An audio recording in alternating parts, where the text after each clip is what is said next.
The beat was constant, a relentless pulse reverberating through the building's thin walls.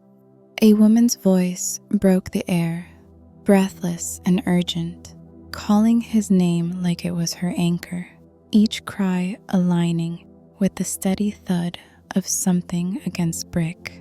I used to lie awake, curiosity weaving through me, wondering what he did to draw out those sounds. Now, I didn't have to imagine.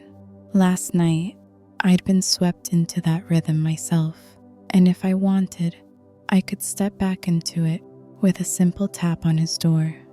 It started with a whisper, filtering through the plaster, low and assured, followed by a woman's soft, shaky response. I couldn't catch the words, but her tone dripped with anticipation.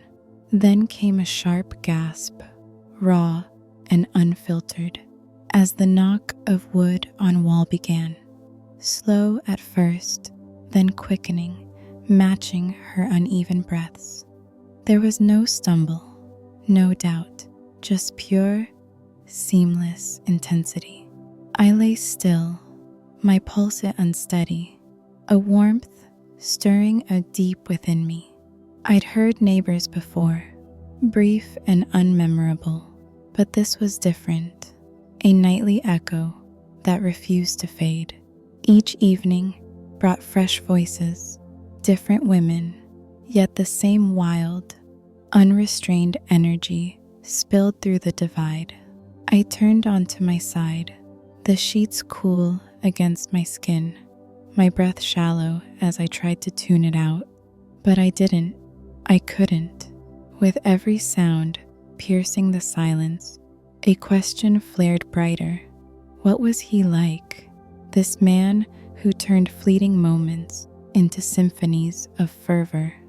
By day, he was unassuming, mid-50s, tall and broad-shouldered, quiet in a way that blended into the city's hum.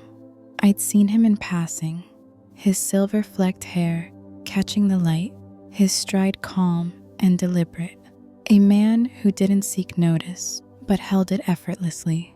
Women came and went, their exits marked by a subtle glow, a softened step, a lingering glance. I tried not to watch, but I noticed the way he moved with quiet authority, his voice a low hum when he spoke, every word deliberate. Then one afternoon, we nearly collided. I turned the corner, juggling a bag of groceries, and almost bumped into him. Up close, he smelled of cedar and faint leather, warm and rich. He didn't pull away, just held my gaze with a faint, knowing smile. "Tight space," he said, his voice smooth, edged with awareness. My breath caught. He knew I'd been listening, had likely known all along. I gripped my bags tighter, heat rising in my chest, but he didn't linger. He stepped past, his eyes flicking to mine briefly before he moved on, his pace unhurried. I fumbled with my keys, pretending it didn't rattle me, but it did. Shame mixed with a flicker I couldn't place. That night, the sounds returned, sharper now, as if meant for me to hear. Her cries cut through the stillness, urgent and frayed, the steady beat against the wall, driving a heat I couldn't ignore. I pressed my legs together, my pulse racing, wondering if he'd intended it this time. I turned, my hand brushing the wall, feeling the faint vibration beneath my skin.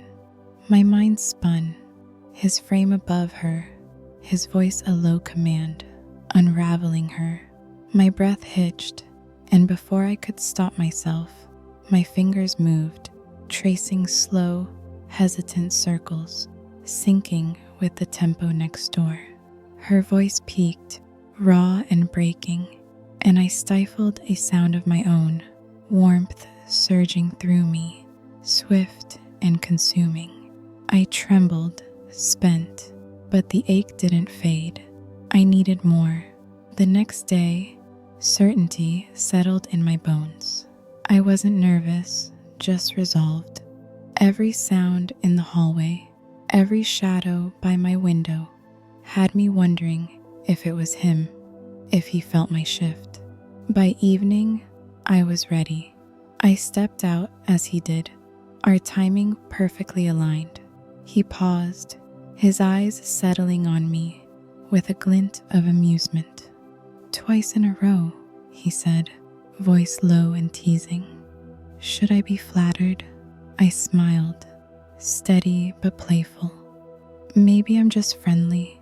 Coffee sometime? Get to know each other? He paused, not uncertain, just assessing, weighing what I was really offering. Then a nod. Tomorrow, my place. It wasn't a question. Heat sparked through me, and I turned away, feeling his gaze trail me down the hall. His door was ajar when I arrived, a quiet welcome. He leaned against the frame, watching me approach, that same half smile tugging at his lips. "Right on time," he said, stepping aside. The space was sparse, deliberate, dark wood, clean lines, the faint scent of roasted coffee lingering, no clutter, just intent. "You brew?" I asked, easing past him. "I like knowing what I take in," he replied, his tone even, measured. "Don't you?" My pulse quickened, but I kept it steady, settling at his small table as he poured 2 mugs. He moved with precision, every motion controlled, his eyes flicking to mine as he slid a cup my way. "So," he said, leaning back, "what sparked your interest in your neighbor?" I traced the mug's edge, meeting his gaze. "The way you leave a mark." A flicker crossed his face, surprise, then something deeper. "And what marks that?" I sipped, slow and sure, like you make someone feel alive. The small talk dissolved, the air thickening between us. He watched me finish my coffee, his gaze steady, waiting. When I set the mug down, he stood. "Come here," he said, voice firm, a quiet directive. Heat surged through me as I rose, my heart pounding as he took my hand and led me to a back room. The space was dim, the scent of cedar faint but present, everything about it purposeful. He shut the door with a soft click, his eyes on me, unwavering.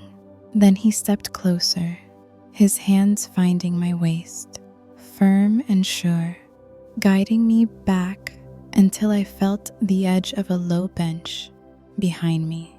He didn't hurry, just held my gaze, letting me choose. I sat, and that was all he needed.